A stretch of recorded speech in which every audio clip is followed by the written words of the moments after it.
Good morning, grace and peace. It's kind of weird for me to come up to the stage listening to my own voice. I did not account for this. But thankful for our team that has put such a great material together. And you'll be watching some of these testimonial videos throughout the Gospel Legacy series. The next 3 weeks, we are focusing on the why of why we are here as a church. Why are we here as a church? What has God called us to? What does He call every single one of us to do? That will be the question that we will try to answer for the next 3 weeks.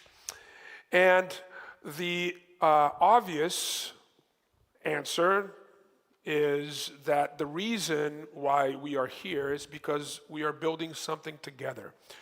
We are building a legacy together. It's a legacy that is founded on the gospel.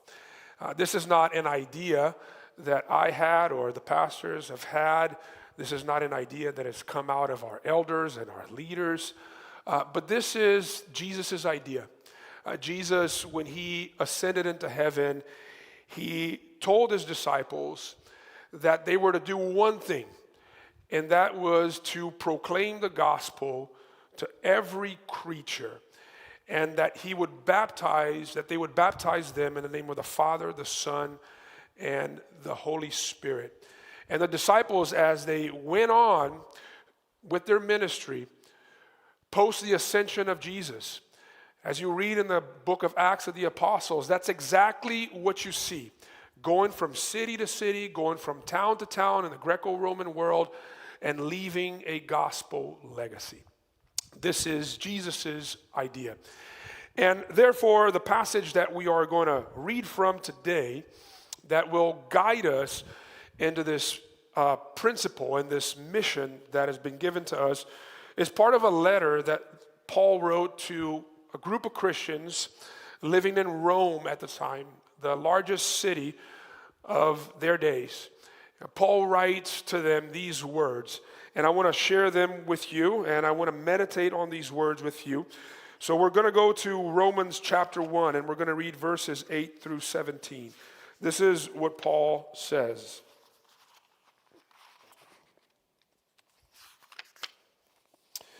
First, I thank my God through Jesus Christ for all of you, because your faith is proclaimed in all of the world. For God is my witness, whom I serve with my spirit in the gospel of His Son, that without ceasing I mention you always in my prayers, asking that somehow by God's will I may now at last succeed in coming to you. For I long to see you, that I may impart to you some spiritual gift to strengthen you. That is, that we may be mutually encouraged by each other's faith, both yours and mine. I do not want you to be unaware, brothers, that I have often intended to come to you, but thus far have been prevented, in order that I may reap some harvest among you, as well as among the rest of the Gentiles.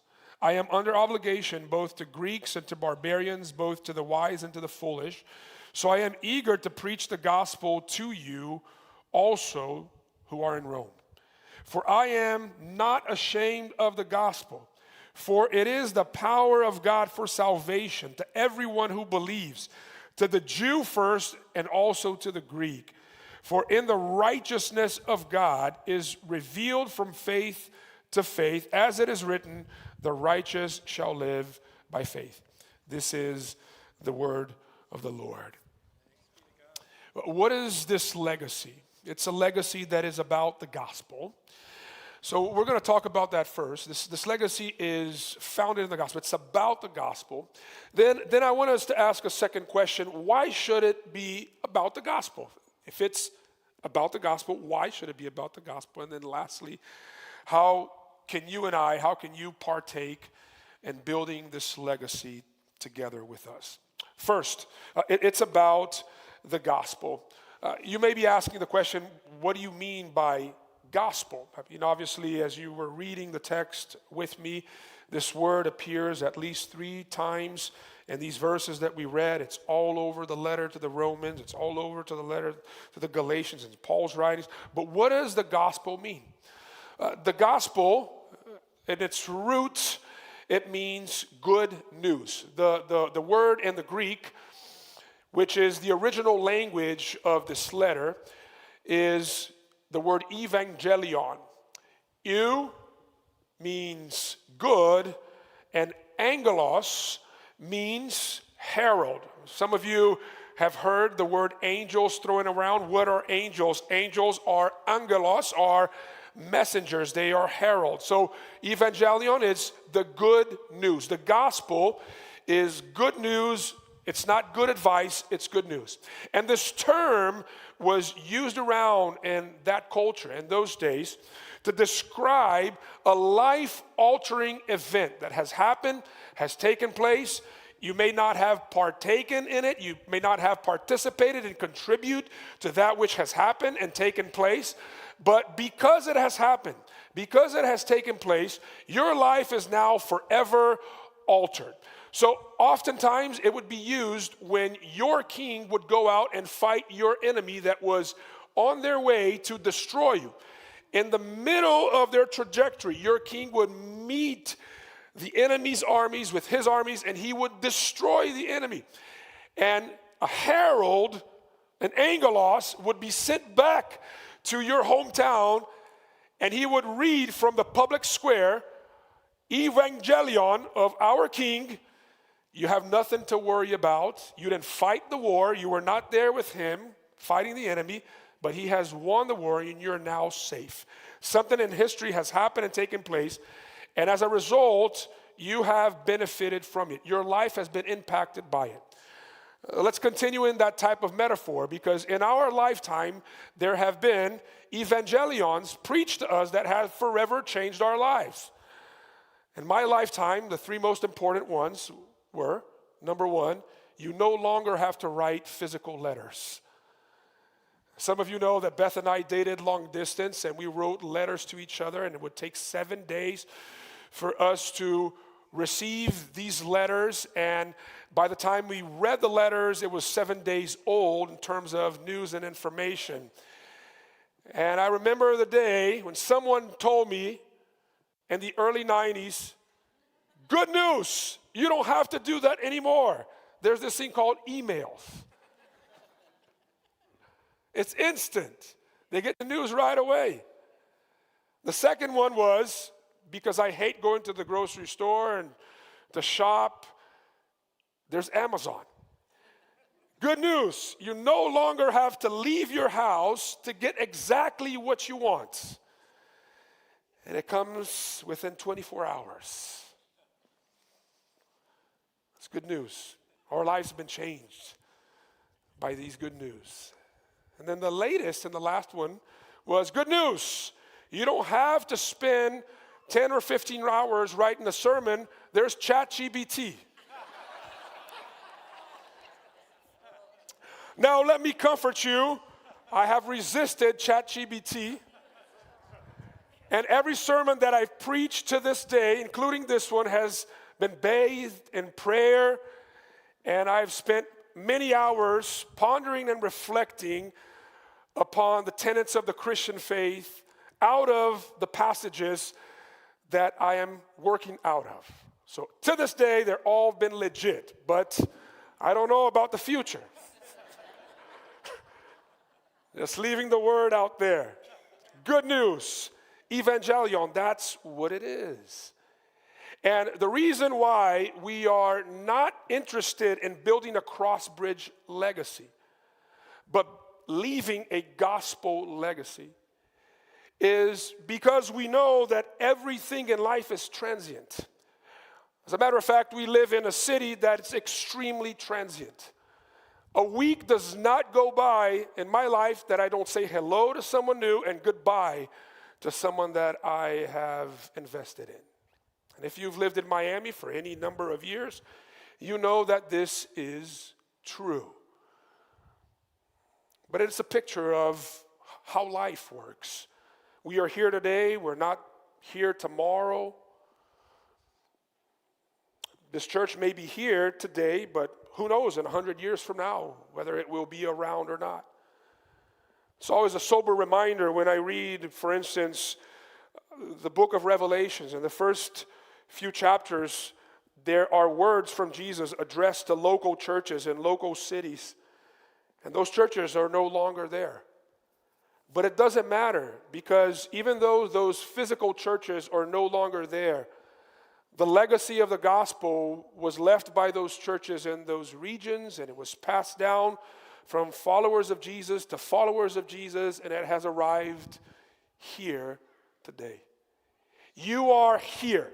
You and I are here on a Miami fall Sunday morning because the legacy of the gospel was passed down through generations, starting in the Middle East, and it has reached you in the New World today.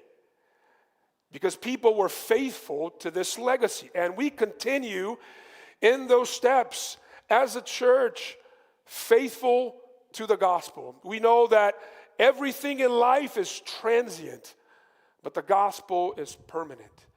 And our hope is that as people pass through this port of Miami, the city port of Miami, that they would receive from the ministry of our church the gospel, and they would take this gospel, this life-altering message, wherever they go.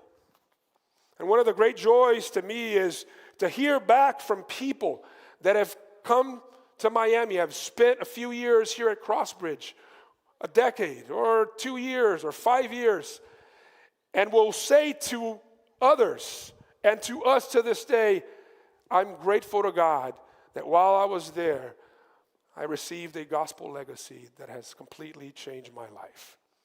Recently, we had the testimony of a med student that was with us for a couple years while he was doing residency at the hospital. His name is Rodrigo. He's a Mexican med student. He came with his wife. And he left after his residency. He was placed elsewhere. And after being placed elsewhere, he sends us this report. It's a short testimonial. I'd like you to listen to it. Since I was 14 years old, I have been agnostic. This was in large part because of how, by that point of view, I'd become very evidence-based and decided I did not want to believe in God just because I was told to. I felt like I would get a benefit from it, for example, heaven.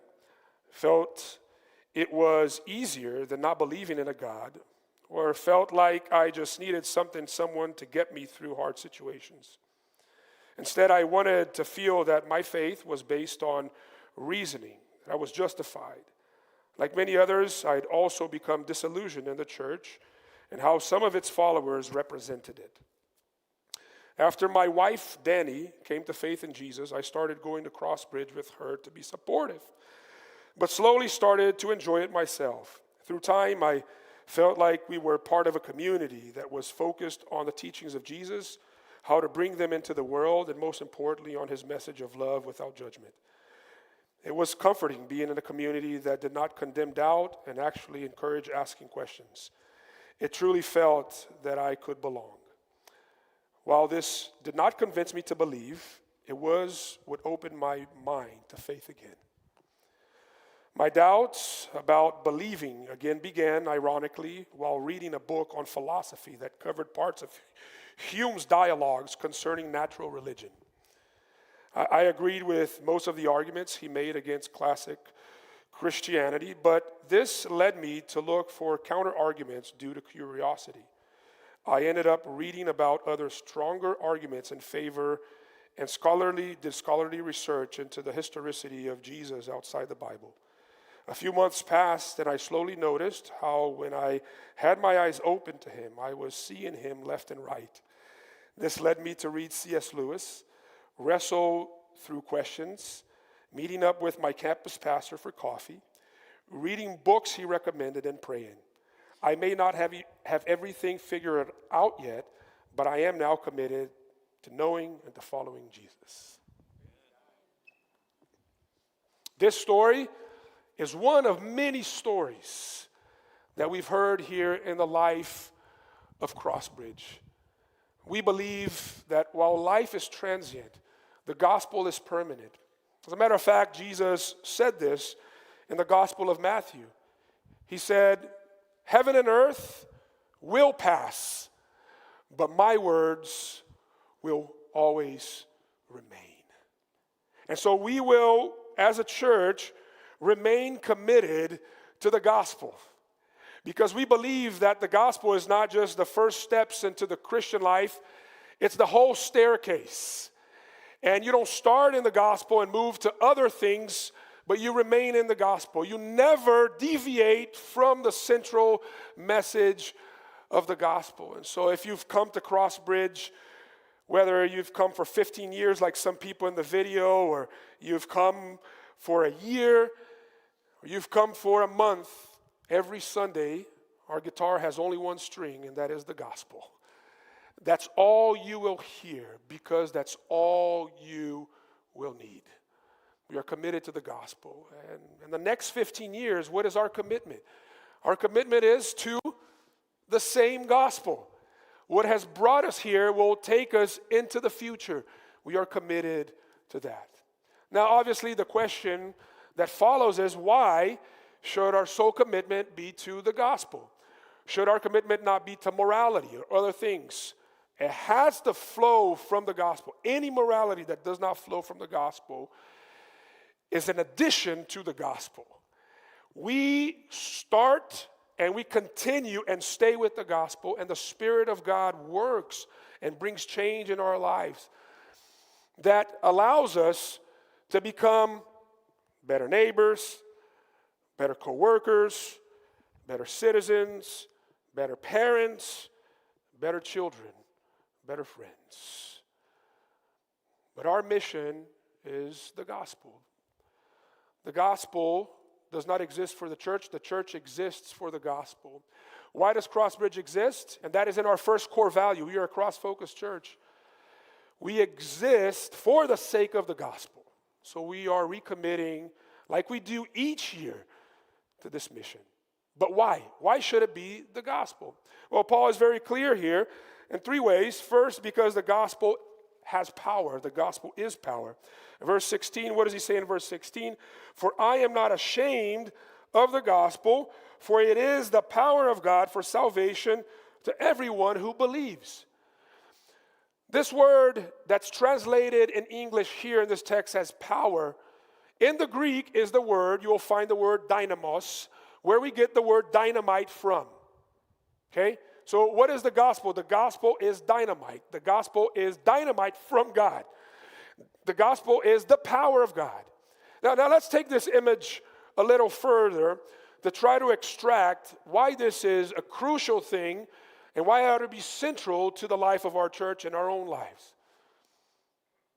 High-powered explosives have the ability to change landscapes, radically change landscapes, for the worse or for the better. And our minds have been filled in the last months with images of towns that its landscape, its skyline has been completely changed by the power of explosives.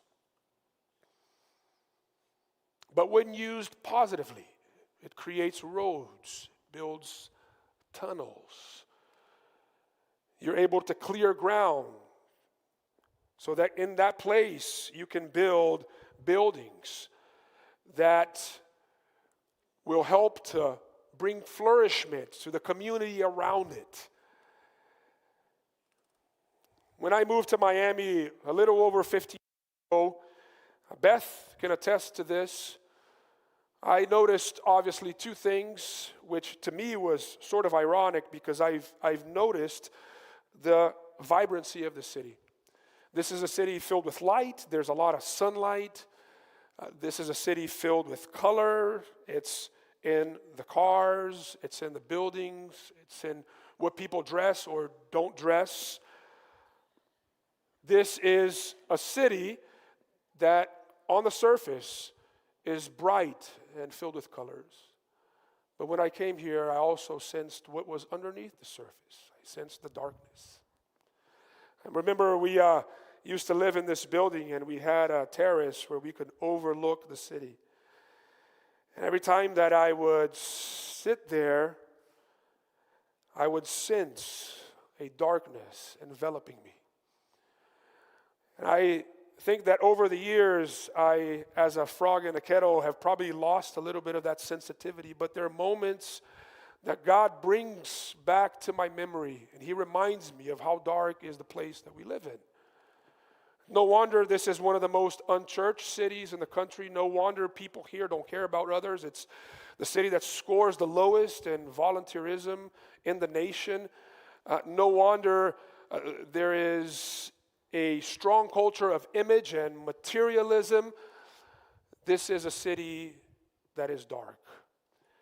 And I remember in those early days, my prayer to God was always, God, would you allow the work that is about to begin here in a small way to help to change the spiritual landscape of this city? I want our people to be used to change the spiritual landscape of the city. That first work hadn't even started yet. I had no idea that it would become this family of churches that we have today, extending its roots into other areas and other regions and other cities. But I would always hear God back. Every time I prayed that He would allow us to be a part of changing the spiritual landscape of the city, He would say, just stick to the gospel, because the gospel is power to save. The gospel is power. The gospel is not only power, but the gospel in its power brings hope. I don't know if you are familiar with the context of Romans 1. But here in Romans 1, if you were to continue to read verses 18 to the end of the chapter, the Apostle Paul, after greeting that beloved church in Rome, he gives them a spiritual picture of the world that they existed in. And it is a very dark picture. Let me just read a few words from Paul about the picture that he paints. Verse 28 onward, he says, and since the people of this world did not see fit to acknowledge God, God gave them up to a debased mind to do what ought not to be done. They were filled with all manner of unrighteousness, evil, covetousness, malice. They are full of envy, murder, strife, deceit, maliciousness. They are gossips, slanderers, haters of God, insolent, haughty, boastful, inventors of evil, disobedient to parents, foolish, faithless, heartless, ruthless. Though they know God's righteous decree that those who practice such things deserve to die, they not only do them, but give approval to those who practice them. This is written 2,000 years ago, and it's almost like we get the same feeling from Paul about the culture and the world in which we are inserted in, right? Yet Paul doesn't write these words, and Paul doesn't give them this picture to discourage them so that they would say, oh, it's just God, just destroy this world and take us to heaven. No. Paul gives them this picture so that they would have hope that the gospel could change that landscape if they as a church commit themselves to it. And it's that encouragement to us. He says, yes, the world is dark. Yes, the world is evil. But hope does not lie in politics. But hope does not lie in government. Hope does not lie in money. We can't change things with any of these things, but the gospel can change if we commit ourselves to the gospel. The gospel is God's power at work to save and to restore and to redeem this broken and fallen world. The gospel offers hope, both, he says here, to the Jew and the Gentile, meaning, who are the Jewish people? The religious people. The gospel is hope for the religious, and the gospel is hope for the irreligious. It's hope for everyone who believes. The gospel is hope for radical religious people, and the gospel is hope for those who are radically living a life of debauchery. The gospel is the hope of the world. And one of the great things that I've seen here at Crossbridge, nothing brings more joy into my heart than when I see people come into faith in Jesus. Through the last 15 years, we've had a lot of religious people come to faith in Jesus. You heard their testimonies just a while ago in the video that was played. People that were raised in the church had no idea what this good news was. When they heard it, the Spirit worked in their hearts and their lives have been forever changed. And we've had people who are living lives of debauchery who have also come to faith through the years. You know, there's two ways to grow a church. One is through transfers. You know what transfers are? People that move from one church to another because they find better programs over there. And we've had our share of transfers. I know that some of you are transfers, and that's okay. We love you anyways. And we're glad that you are here with us. We're glad that God has called you to be part of this mission with us. But Crossbridge has really grown, especially in our newer campuses, through conversions. I don't know if you knew this, but we have an average of about 100 conversions a year through Crossbridge. Crossbridge is 5 churches in Miami, 1 in Sao Paulo. Every quarter we perform baptisms in the beach. And each of those baptisms is a story of someone that has encountered Jesus through the years. That's what success is like for me. That's what it looks like. It's to look at somebody like Lewis, who gave his testimony, who's today an elder, who I led to faith in the first year of Crossbridge. It's 2 of the elders at Key Biscayne that 6 years ago, Eric was baptized. Had no idea of this hope that was found in Jesus. See, what Paul is saying is the gospel has the power to change the spiritual landscape of a city, of a neighborhood. The gospel has the power to change the social landscape of a city and of a group of people. The gospel has the power to change the landscape of a marriage, of a family, of an individual. The gospel has the power to change. The gospel even has the power to change the landscape of heaven. Think about this. Before the gospel, before God's revelation to humanity, the heaven was only inhabited by angels. Now the heaven is also inhabited by forgiven and redeemed sinners. Even the landscape of heaven has been changed because of the gospel. I remember reading Crime and Punishment by Dostoevsky several years ago. I don't know if you've read this book, but in that book there is a character who is a government man, and he is a mess. He is hot-tempered. He is an alcoholic. He is very offensive to people around him. He is a hot mess. And yet he loves God. And there's one moment that he finds himself reflecting on his situation in comparison to the love of God. And he remembers his daughter who is living a life of prostitution at the same time. So he sees the mess in his life, and he's asking this question, why would God love someone like me? And then he makes the statement. He says, on the last day, when we get to heaven, I'm paraphrasing, many people will look at Jesus and say, Lord, why have you let any of these people, all these people in? And Jesus will respond, because all of them believed that they were not good enough for this. And this is the gospel that we trust. This is the gospel that we believe. This is the gospel that brings hope, because it is power. The gospel is the only power to form an extraordinary community such as the church.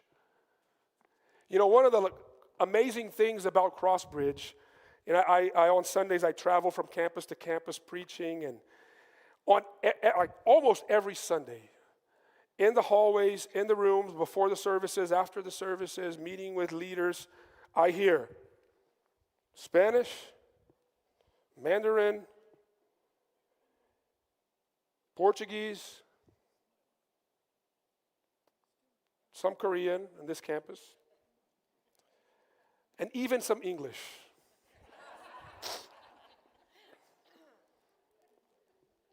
I love here at Crossbridge that we have people that lean conservative politically and people who lean left politically. And they call each other my brother and my sister.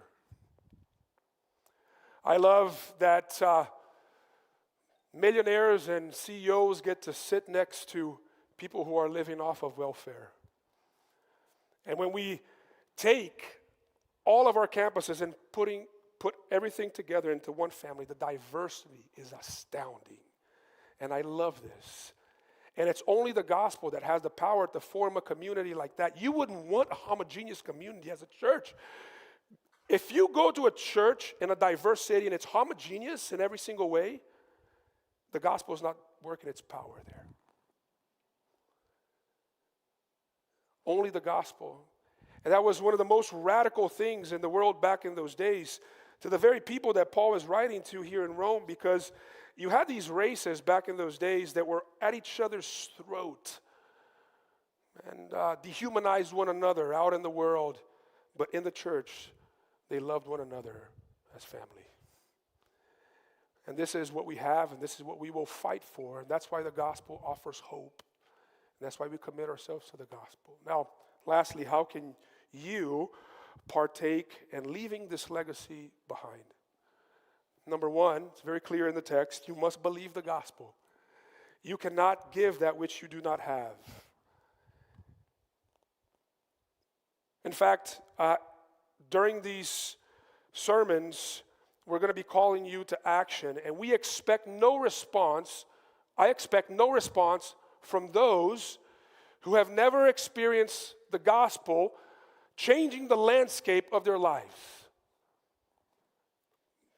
But if it has changed the landscape of your life, why would you not want to be a part of leaving this legacy behind? And it starts with believing the gospel.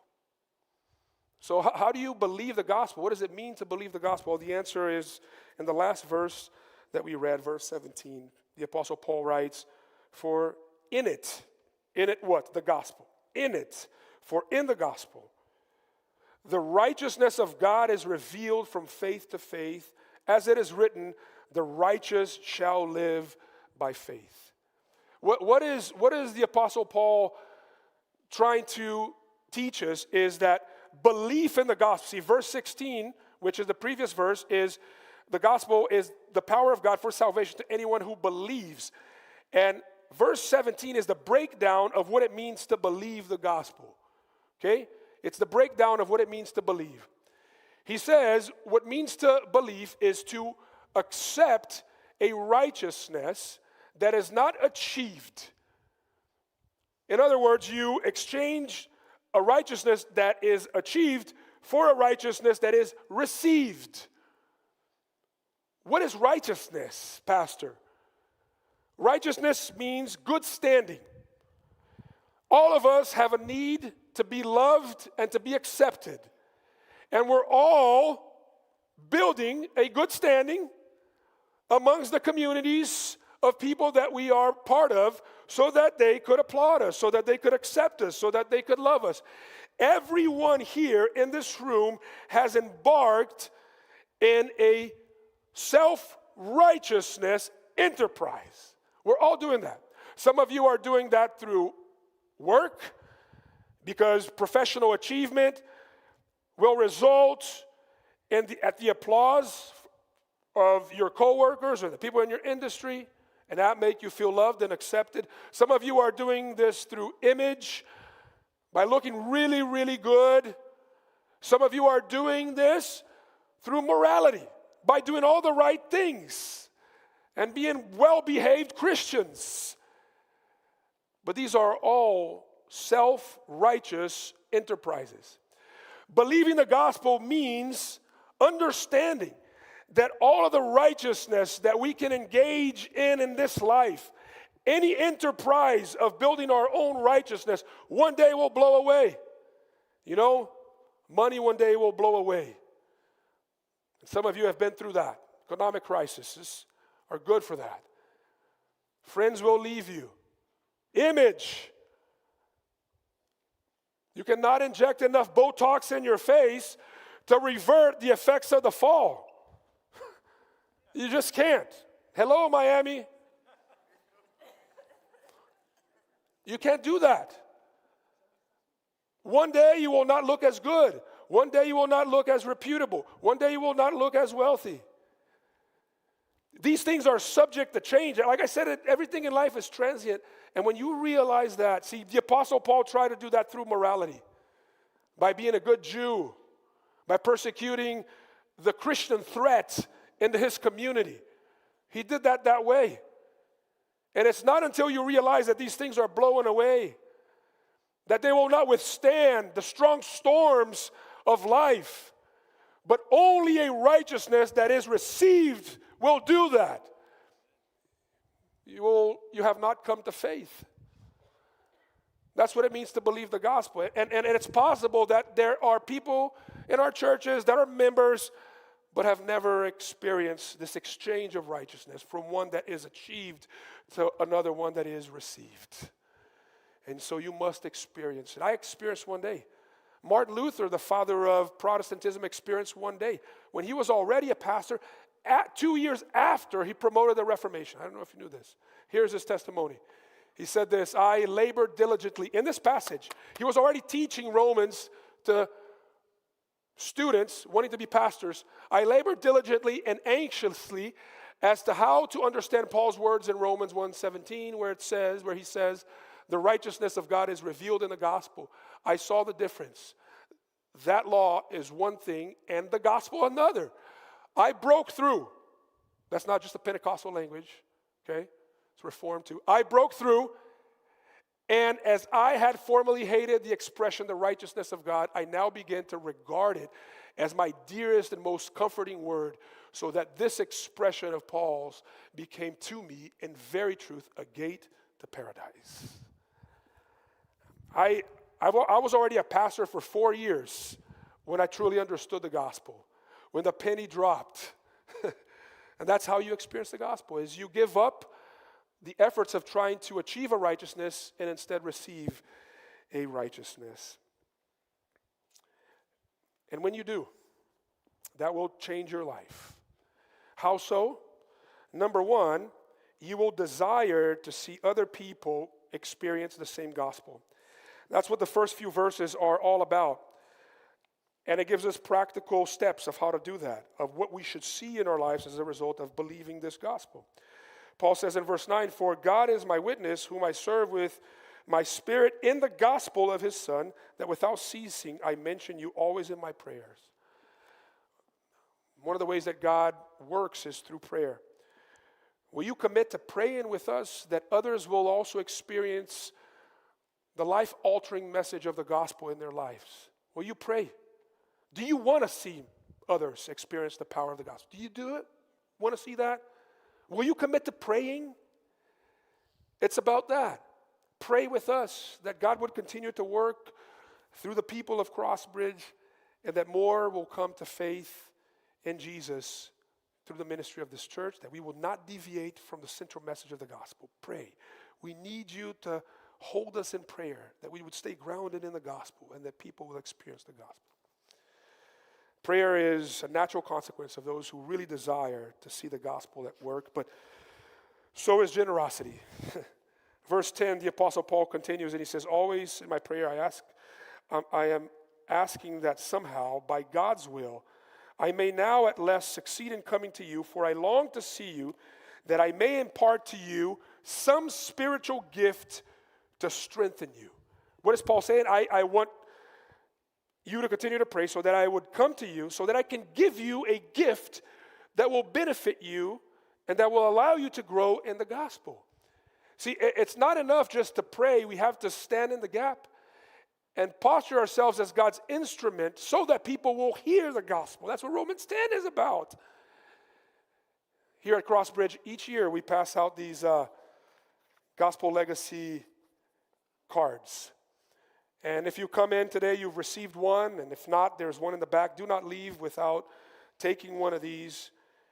Since you're praying, you might as well fill it out too. And you should ask God, God, how do you want me to steward my time, my talents, and my treasure so that this will become a reality? What gift do you want me to give? The Apostle Paul had a gift. I think it was probably the gift of teaching that he wanted to give them. But it may have been something else. But what gift does God want you to give?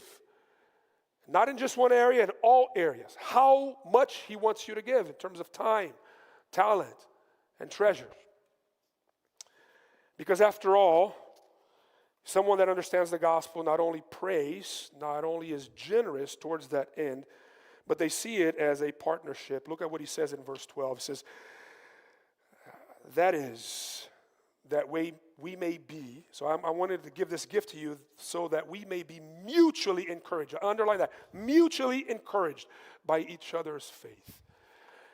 Listen, to fulfill this mission, to stay on mission, we cannot do this alone. We understand this. If we try to do this alone, I mean the staff and the pastors, we will fail. We are called to do this together because we are partners in the gospel. So will you partner with us in building this gospel legacy for the years to come? Will you pray with me? Father, we come to you today with this deep understanding that you have radically given to us. You have given us a gift of a righteousness that we cannot achieve on our own, but only receive because of the obedience and the faithfulness of Christ. Father, may that empower us and motivate us, Father, to recommit everything that you've poured on in our lives for the sake of the gospel in this city, through this church, and beyond. Lead us to the table with that understanding in Jesus' name. Amen. We're coming to the Lord's table, and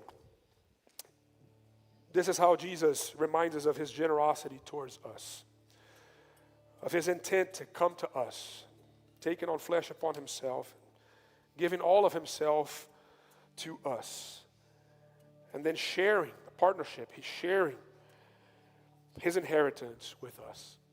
This is a table that the Lord Jesus Christ sets before us. It's a table where we encounter him. It's a partnership. And it's a one-handed partnership. We bring our story, we bring our mess, and he gives us the wine and the bread. You bring your story as it is, and he gives you spiritual food. He gives you his body, and he gives you his blood. This table is for you and I. Every time that we come to this table, we are reminded of this truth, and we're strengthened in it as well. Let me invite our ushers forward, and as they position themselves here, and as you feel that the timing is adequate and appropriate, you can spend it in prayer, but for a time adequate and appropriate, you can come and taste and see by eating and drinking of Jesus' generosity towards us, by giving us the hope through the gospel, by enacting in our lives the power that the gospel has to change our spiritual landscape. And so, as you are ready, come, taste and see that the Lord is good. And the night that the Lord Jesus Christ was betrayed, he says, "This is my body broken for you. Eat it, do this in remembrance of me." And after breaking the bread, he takes the cup and he says, "This is my blood, the cup of the new covenant that I'm making with humanity. Come and drink it. Do this in remembrance of me." So if you are a broken sinner that has found the hope of Jesus in the gospel, this table is for you. Regardless if last night was a rough night, this week was a rough week, this is particularly designed for that purpose. So come, taste, and see that the Lord is good.